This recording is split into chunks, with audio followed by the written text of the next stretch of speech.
Okay, close your eyes for a second and just imagine. You wake up in the morning, you walk to the window and pull it open, and what you see in front of you is a city whose walls are at least 300 years old. The very stones beneath your feet have been walked upon by Crusader knights, Ottoman soldiers, and messengers of Byzantine emperors. This is not a movie set, this is my everyday life.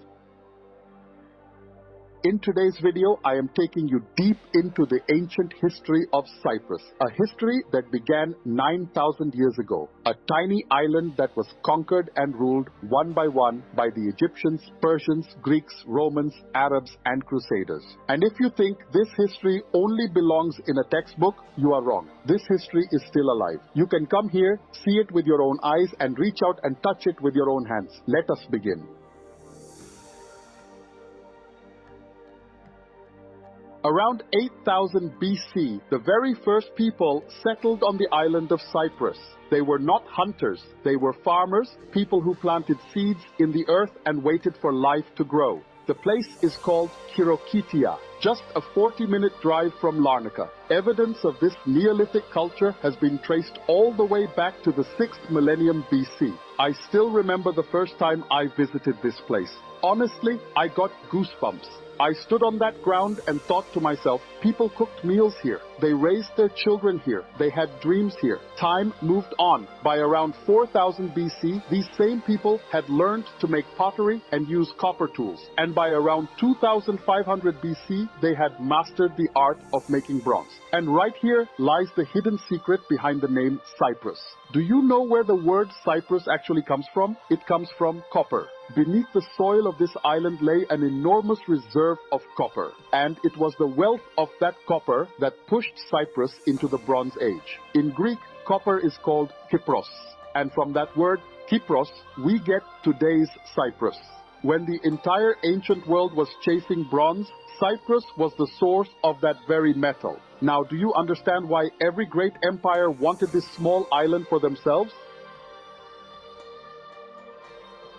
This is where the story of Cyprus starts reading like an epic novel. One empire after another came to this island. Some came for trade, some came for power, and some came purely for the copper. Around 1400 BC, the Hittite Empire brought Cyprus under its influence. Then came the Assyrians, the Egyptians, and the Persians. Let me tell you a little about the Assyrians.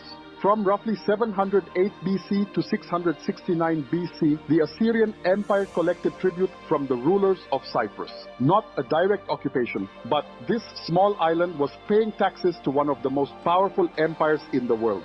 Then came Persian rule. In 545 BC, Cyprus was forced under Persian control. But the Cypriots did not bow their heads. They rebelled again and again. The most famous hero of that resistance was King Evagoras, a man who dared to dream of a free Cyprus, even against the might of the Persian Empire.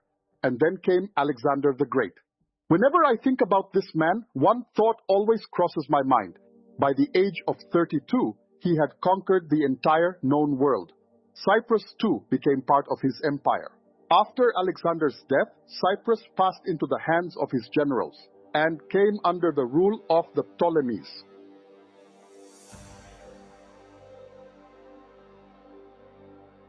There is a sea rock known as Aphrodite's Rock. Legend has it that if you swim around this rock 3 times, you will be blessed with eternal beauty.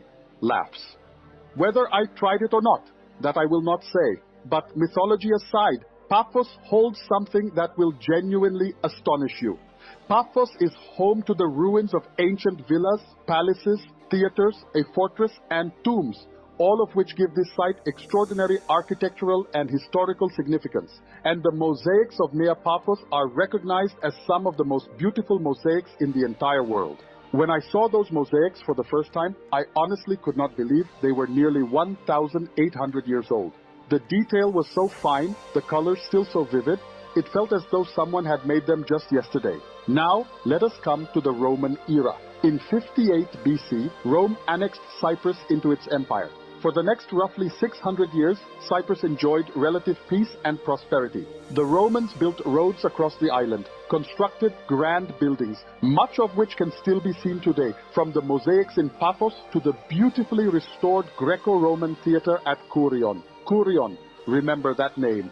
Standing there and gazing out toward the sea, it feels as if time itself has frozen. And one more thing, the Apostle Paul and his companion Barnabas, who was himself a native Cypriot, came to this island around 55 AD. They landed at Salamis and traveled the entire island, bringing their message to the people. Which means Cyprus even has its place in the history of Christianity.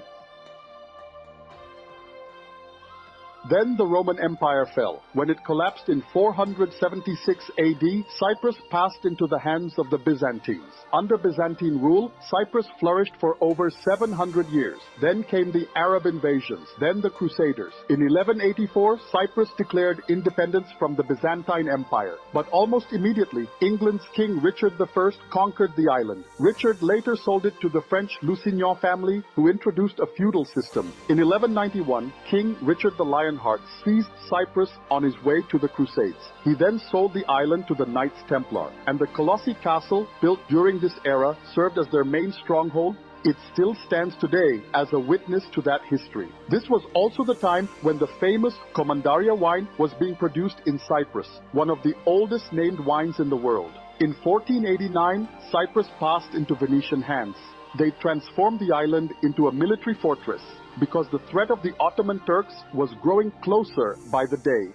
The Venetians built the fortified walls of Nicosia and Famagusta, walls that still stand to this day. Even now, walking through the old parts of the city, you can still feel that Venetian touch in the buildings, the churches, and the streets. In 1571, the Ottomans captured Cyprus and Muslim rule began. This era brought with it remarkable architecture, such as the Selimiye Mosque, formerly the Cathedral of St. Sophia, and the Büyük Han, the most famous historic inn in Nicosia. Ottoman rule brought a deep influence of Turkish culture, coffee, clothing, and cuisine. Even today, walking through the old city of Cyprus, you can still feel that heritage. In 1878, the Ottomans administratively handed the island over to the British. Then, in 1914, Cyprus became a full British colony. During this period, many modern roads, schools, and administrative buildings were constructed, but the call for independence grew louder, and the divide between the Greek and Turkish communities began to deepen. It was in the forests of the Troodos Mountains at Machaeras that the independence movement was born, where an organization called IOCA fought against British rule. Finally, in 1960,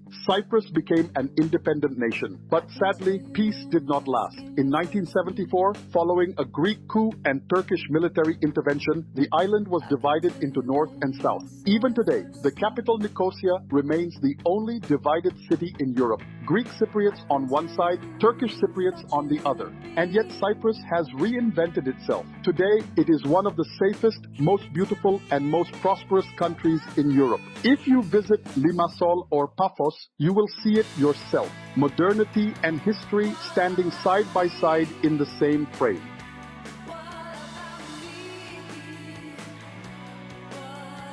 So if you want to explore ancient Cyprus, where do you actually go? First stop, Kirokitia, just 40 minutes from Larnaca. Entry fee is only €2.50. This is a UNESCO World Heritage Site. Next, Paphos Archaeological Park. Give yourself a full day here. Entry fee is €4.50. Inside, you will find massive ruins spanning the Hellenistic, Roman, and Classical periods. Head to Korean just before evening, watching the sunset from that ancient theater with the sea in front of you. That is genuinely a life-changing experience. And if you are staying in Nicosia, do not miss the Cyprus Museum. It holds the bronze statuette from Enkomi, Roman sculptures from Salamis, and the famous marble statue of Aphrodite discovered at Soli. How much will all of this cost you? Let me give you a rough idea. A day trip from Nicosia to Paphos, covering fuel or bus fare, entry fees, and a decent lunch, will run you around 30 to 40 euro. In a single day, you can cover 9,000 years of history. Before I came to this island, I thought Cyprus meant nothing more than beautiful beaches and a blue sea. But now I understand. Cyprus is a living story 9,000 years in the making. History in every stone, memory at every corner. I am lucky. But before that, if you enjoyed this video, hit the like button, drop a comment, and subscribe to Traveler Glory, and I will leave you with just one question. Which ancient site in Cyprus would you most like to visit? Aphrodite's Rock or the theater at Kurion? Let me know in the comments. Traveler Glory, Aslam from Limassol, Cyprus.